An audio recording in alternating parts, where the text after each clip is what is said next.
Nabi Tanwa Muhammad sallallahu alaihi wasallam na penuturun Abu Hurairah radhiyallahu anhu. Asya gedan unabi yang koto adegangan. Nakia petan Nabi Tanwa Muhammad sallallahu alaihi wasallam yang koto adegangan. So kini sulnun Nabi sagiang koto alimanian. Namia basa agiang koto alima Nabi Tanwa Muhammad sallallahu alaihi wasallam. Mababasa agiang koto adegangan. Ini sunu Nabi Tanwa Muhammad agiang koto apadegang. Wantu na ini inwaya mababasa agiang kaya degangan naka.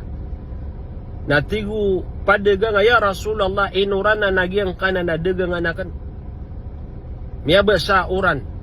Na ini sumbagu Nabi Tanwa Muhammad sagiang koto apadegang. Na inung kay ni ditegu asapuro. Puro nakaagiang kaya paman na mababasa ono kaan may layagiang koto mga tao.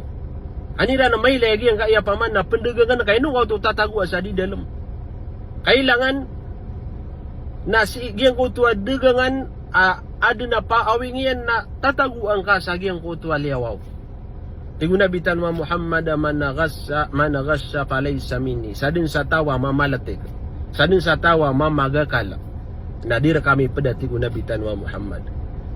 Keda agiang kutua kababaloy utawa Muslim sabab sagiang kutua dini yang di kapamu. Mga pagaria pedaya sagiang kutua